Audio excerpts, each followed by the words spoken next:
Hello and very warm welcome here on Canal de English for our retrospective of activities that took place in 2015. As you all know, last year was a great year. It was marked first by a number of terrorist attacks that took place around the world. It took place mostly, and that besides that, it was also marked by the fall in commodity prices, and of which also especially oil, which affected most African economies. And this year 2016 won't be any better. The plunge in the price of commodities is still nosediving, and business between Africa and China has also taken a knock, with China's investment in Africa having dropped by 40%, while Africa's import continues to grow. To some, it is good news, because to them, China has been a cog to the wheel of democratic progress in Africa. But last year was not also marked by the rise in terrorism attacked around the world and also in Africa. Africa's Islamic militant organizations, from Al-Shabaab in East Africa, Ebeny in the Sahel and the Sahara Belt, and also Boko Haram have grown up to become much more sophisticated and have changed from being a conventional warfare into asymmetric warfare. That is it. And according to some sources, Boko Haram has forced almost 1 million people to leave their houses, not only in Nigeria, but around the Lake Chad basin. While Boko Haram's capacity to wage conventional warfare has been broken, the group, which is classified by some sources as one of the most brutal terrorist organizations, has now changed its operational tactics. It has now morphed into full-fledged asymmetric warfare. Last year also was a year that marked not only the drop in commodity prices, it was also about elections and constitutional changes. We recorded successful elections in Nigeria, Africa's largest and most populated country, and we also recorded elections. We also saw elections in Ivory Coast, in Tanzania, where it was for the first time a highly contested presidential elections, that once again the ruling party that has been ruling Tanzania since 1964 retained power. But this time around it was a tough fight. The Chama Mapinduzi won, and John Magufuli became the president. There was also the victory of the people in Burkina Faso that ended the 27-year rule of Blaise Compaoré.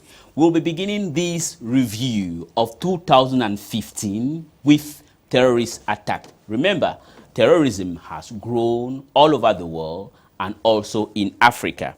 According to some statistics, about 3,000 people have died from terrorist attacks, or more than 3,000 people have been killed in terrorist attacks in Western Europe, and about 15,000 more in Africa. But where it has affected most people is around the Lake Chad basin, where Boko Haram and also Ebeny in the Sahelian belt have been operating. And recently, we are still, even though we are in 2016, we are talking about 2015. Let's go back even recently in Burkina Faso. That took place yesterday, where Ebeny has stricken again. And the toll there, according to the government, is 26 people and 52 who are injured. To understand why terrorism is prospering in Africa and most of the world, we had an interview, organized an interview with our correspondent in Bamenda, Collins, had an interview with Dr.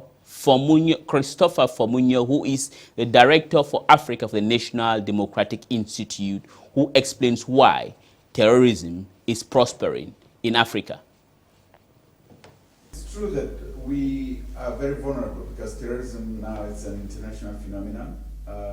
We're living on a continent that has very porous borders, that have populations that move back and forth all the time. A continent in which, I must say, has experienced the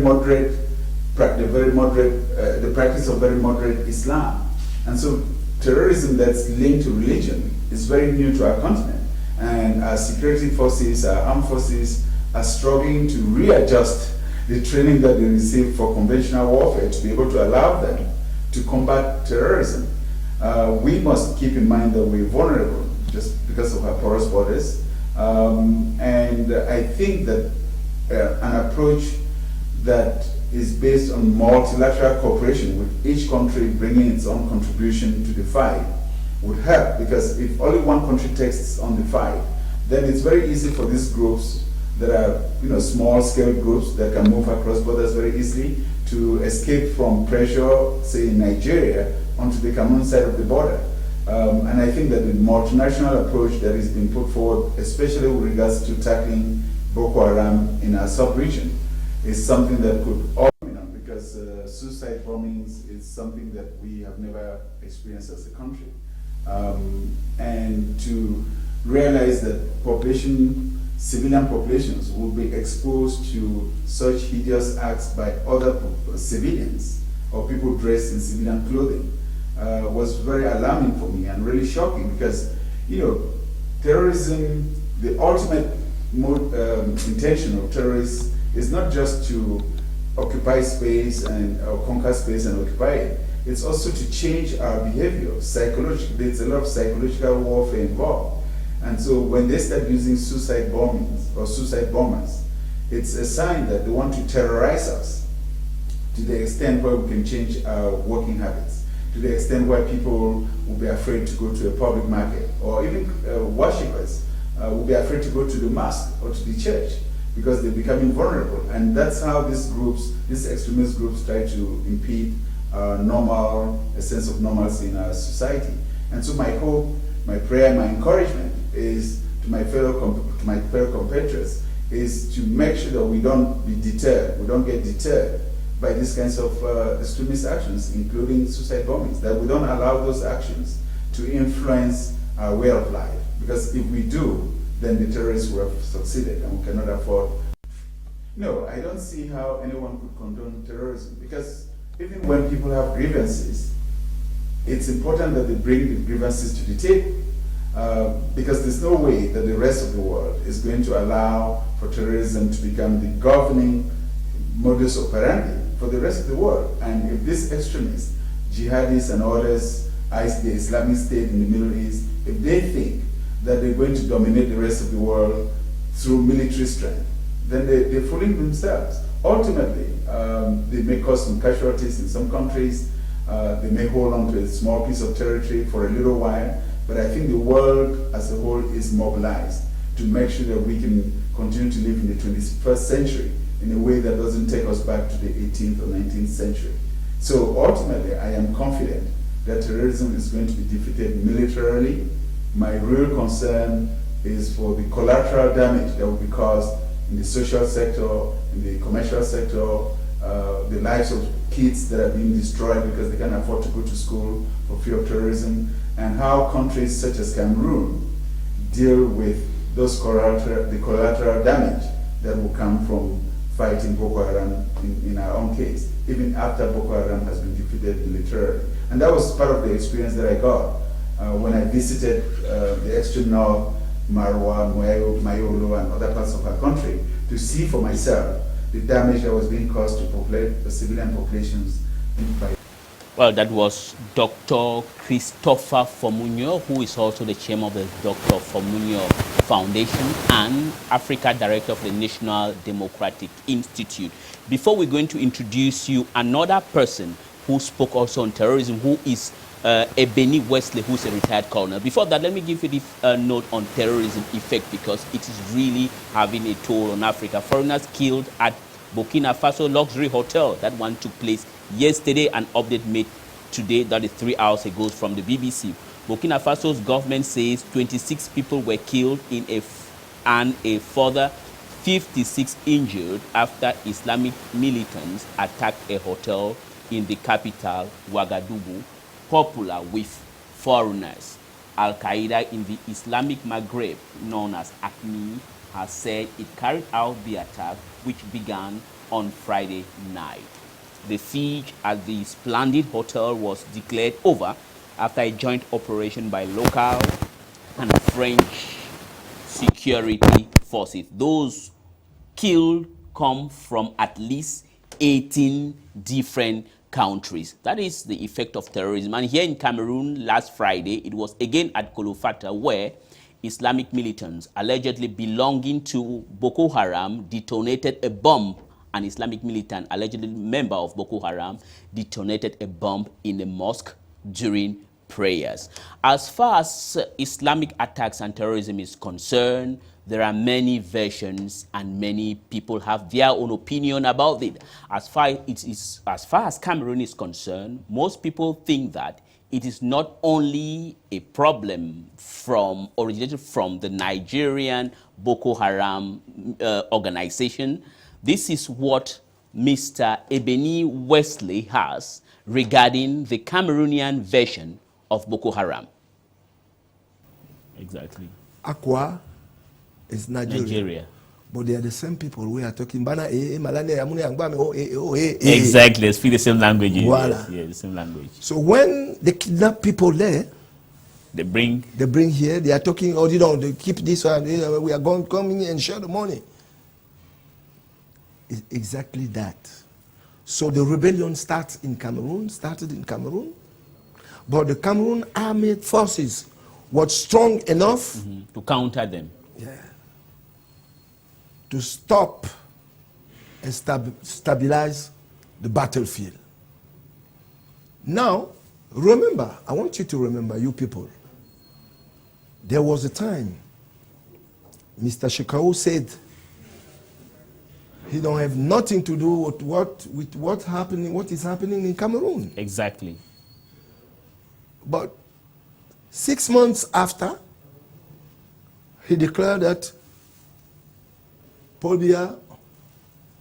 Biya's army, Idris Deby army, I'm going to show you what I'm able to do. Why? Because the people who was defeated militarily, voila, went to join the ranks of Shekau of Nigerian Boko Haram. Yes.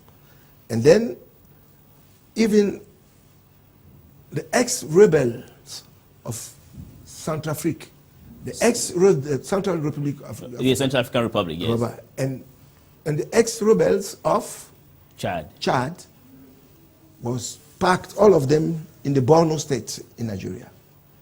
So the Boko Haram used them as experts and soldiers to fight.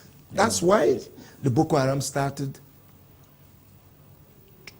geographically to attack Cameroon. Cameroon, exactly, and Chad. And the Cameroonian army was strong enough to stabilize the front, the battlefront. Mm-hmm. Now, today, let me tell you, Nigeria, Cameroon, and Chad have encircled the Boko Haram. Right now. Right now. That's a good... I got friends inside who are colonels and generals. Inside, they are there. Nigerians, Cameroonians, and Chadians. Okay, that's why now they are using other tactics. Yes. The tactics of explosions. Explosions, suicide bombing. Exactly. But what I can tell you is very soon, military, and step by step, the Boko Haram is going to finish. Yeah. But the internal problem of Cameroonians is still on the page. On the page. That's very good, Donald Weslesy. It's a pleasure to have you. And you said very soon it's going to be victory over Boko Haram, but the Cameroonian internal problem is still there. It's still there because our brothers of the far north wanted to take over and govern Cameroon after Paul Biya. After Paul Biya. Great. That's the problem. The problem is that the guys of our brothers from the far north want to take over after Biya to govern Cameroon. Thank you very much, Colonel Weslesy. It's a pleasure to have.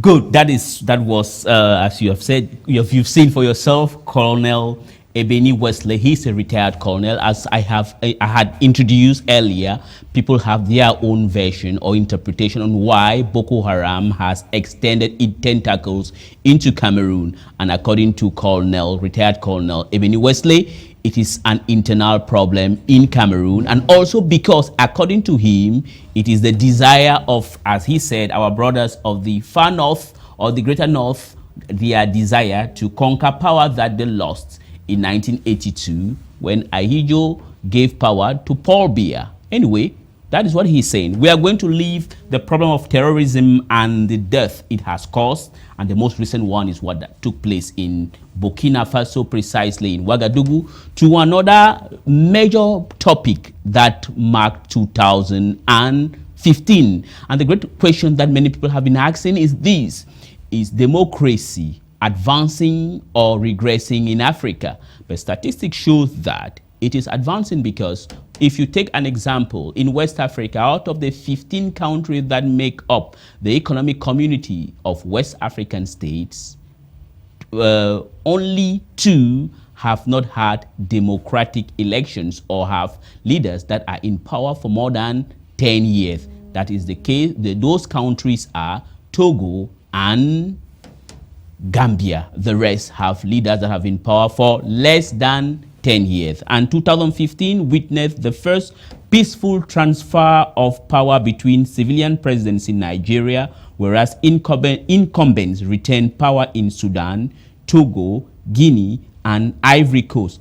In Ethiopia, candidates aligned to the ruling EPRDF won all seats in the House of the People's Representative, while in Lesotho, the Lesotho experienced a hung parliament. In Tanzania, an opposition coalition failed to unseat Africa's longest-serving ruling party, that's the Shamasha Mapinduzi. And Burundi remains in crisis after Pierre Nkurunziza secured his 3rd mandate as president in violation of the Arusha Accords this week. And also in Burkina Faso, we witnessed another revolution that ended the 27-year rule of Blaise Compaoré, who had to flee and left and went to Ivory Coast for asylum. December 2015 also saw snap elections in the Seychelles and potential elections that are going to take place in Central African Republic. That was last year, and this year a number of about 15 or 16 elections are going to take place in Africa. But whatever the case, the only black sheep in the whole thing in the cases of Rwanda, the Republic of Congo, and Burundi, where the presidents of those countries have decided to tinker with the constitutions of their country. But then democracy is still advancing in Africa. Let's hear the opinion of, once again, of Dr. Christopher Fomunyoh in an interview granted to our Northwest Regional Correspondent, Anye Collins Anye. Prove that some of our leaders, political leaders, even though they've embraced democracy and the peaceful transition of political power in their discourses or in their pronouncements, that deep down in their hearts, they don't believe in democracy. And it's surprising, even shocking, I would say, that some of these causes, some of the origins of tensions, some of the causes of conflict in many countries today originate from the leadership of the country. You know, leaders who still want to perpetuate themselves in power. We have Burundi, we have Rwanda, we have Rwanda, where Kagame came into power criticizing other leaders, and many young Africans thought he would be very different. Now the constitution of the country has been tailored to match his desires to be in office till 2034. We have Congo-Brazzaville, where President Sassou Nguesso cumulatively had been in power for over 30 years, and now he wants to change the constitution with a very complicated formula that is always spurring trouble and havoc in Brazzaville and in other cities of the country. And it's rather sad because by now, with the wave of democratization, political leaders ought to understand that there's life after the presidency, there's life after State House, and it behooves them to strengthen the institutions of their countries by facilitating a peaceful transition of power. And we see that the many countries in which political power has been shifted from one generation to another through credible, peaceful means have strengthened their democracy, but have also created new opportunities, even on the economic front, for the younger generation to take over. And that's what we see in Ghana, in Senegal, very soon in through which they govern their country. Because ultimately, at some point, the people are going to find a way to hold them accountable. But I think that the reason for this kind of conduct is that some of them came to power either as military leaders or as rebel leaders or came out of the one-party mindset, and so never really embraced democracy per se, except by paying lip service to it. And my hope is that with the younger generation of African leaders that have emerged, that have come into power through the democratic process, they will be able to stick to the constitutions of their countries and facilitate peaceful transitions. And I would say, for example, that when you look at West Africa, the countries that make up the Economic Community of West African States, ECOWAS, there are 15 countries. And out of the 15 countries, 13 countries, presidents have been in power for 10 years or less, which is a huge development for West Africa. And I think that's a sign that the message is getting across. And unfortunately for us in the Central Africa sub-region, that message hasn't really gotten into the heads and the hearts of a rich year in terms of political developments across the continent, not just in these regions, but across the continent. We've seen some difficult, challenging developments in countries such as Burundi and the Central African Republic. But at the same time, we've seen some very positive developments. For example, Nigeria opened up the year with national presidential elections that were very competitive and that ended up being very peaceful and credible. And Nigeria really got a lot of bonus points for those successful elections in March of 2015. And then we've had countries such as Cote d'Ivoire that had a presidential election in which that was peaceful and credible, which was a stark contrast from what the country had experienced when it went into presidential elections in 2010.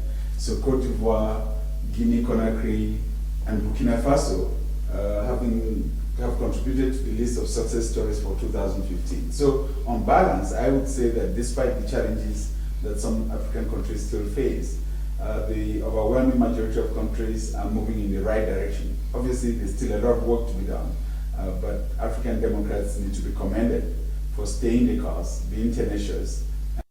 Well, that was the observation there from Dr. Christopher Fomunyoh, who is the Africa Director of the National Democratic Institute, abbreviated as NDI, in Washington, D.C., on the state of elections in Africa, as you all know. And this year, a number of African countries will also be going to the polls. We have a number. Some of them will be the Democratic Republic of Congo, the Republic of Congo, Rwanda, Comoros Island, Benin Republic, and you name them, and also Cape Verde. We are leaving these problems or this topic of 2015, which was on elections in Africa, and then the debate, is democracy advancing or not? Something, as Dr. Fomunyoh has said, is advancing in spite of some hiccups, to another major crisis that has rocked the world. It is about refugee crisis. This time around, it's not only a number of Africans leaving the African continent because of war, instability or poverty, and trucking into Europe and dying in their numbers in the Mediterranean Sea. About 300 migrants the were new trying to... other migrant crisis that we are facing today comes from mostly the Middle East, principally from Syria, that represents 49%, Afghanistan 21%, Iraq 8% of all the refugees that have been going to Western Europe. They left Turkey to Western Europe, and you have the Syrian conflicts that began since 2011 has so far killed 250,000 people, and about 1 million refugees from those countries mentioned, Syria, Afghanistan, and Iraq, have gone across from Eastern Europe into Western Europe. And Germany alone has received 800,000 asylum seekers. And statistics of the displaced produced says that since 2014, the number of people displaced around the world stood at 60 million. It is a record since 1945. And according to Eurostat, the EU application in 2014, that application for asylum seekers, that's refugees, was the highest number recorded since far, and the thought far, and the number stood at 672,000 who were granted asylum, and among them 3,000 have died. That is the official figures. Some put that figure double it, some say it's beyond 3,000, the number who have died at sea. Africans and non-African, mostly from the Middle East, and those countries are Syria, Afghanistan, and Iraq. All these countries, what do they have in common? They are countries that are ravaged by civil war. For more on the reasons why the refugees are on the rise, once again, we have the impression from Dr. Christopher Fomunyoh. You know, it's a very traumatizing situation, especially for the African that I am. Because, you know, many Africans have lost their lives in the Sahara Desert, trying to cross the desert on foot or by vehicles, and now with the insecurity in the Sahel, many of them have lost their lives. Many Africans have lost their lives in the Mediterranean Ocean, trying to cross off the shores of Morocco or other countries that have a shoreline and a shore in the Mediterranean. And what really disheartens me is that these are young Africans, young able-bodied Africans who could be making a meaningful contribution in their respective countries, but who out of despair have thought that they could only find greener pastures on the other side of the continent. It also saddens me that when these incidents happen, when Africans drown in the Mediterranean, that nobody really talks about it, nobody takes it as a crisis. I remember, last year there was an incident in the Mediterranean where hundreds of African migrants were on a little boat that sunk, and they all perished, and nobody talked about it. And then the African Union had a conference of heads of states, and I thought that the plight of the African migrant was going to be top on the agenda, but it wasn't, and all they wanted to discuss was whether Africa should pull out of the International Criminal Court. So there needs to be an awakening of the conditions that on the continent, about the conditions that drive these young people to think that they can only find greener pastures outside of the continent. And secondly, an effort on the part of our leadership to draw international attention to the plight of the African migrant and to help be the voice of these helpless young people who really need to fend for themselves. And then thirdly, to make sure that the Africans who've succeeded in getting onto other continents, whether it's Europe or North America, also have the facilities that other migrant populations have, that other refugees do have, and not be further marginalized just because they're dark or they're dark-skinned, and not be further marginalized because they're seen as Africans and therefore less worthy of the support that is given to refugees from other parts of the world. So it's an issue that is multifaceted, and I hope that our leaders can raise these issues in other fora, such as was the case with the most recent conference in Malta on refugees and migration patterns. Now, well, that was what we were able to put together tonight for our retrospective on international subjects for this year, for last year, 2015. And once again, we want to wish you a happy new year, 2016. We had to talk about migration crisis, immigrant crisis around the world, elections in Africa, and terrorism in the world and also in Africa. Until then, please do stay tuned to programs of Canal de English, and please always be better and not bitter.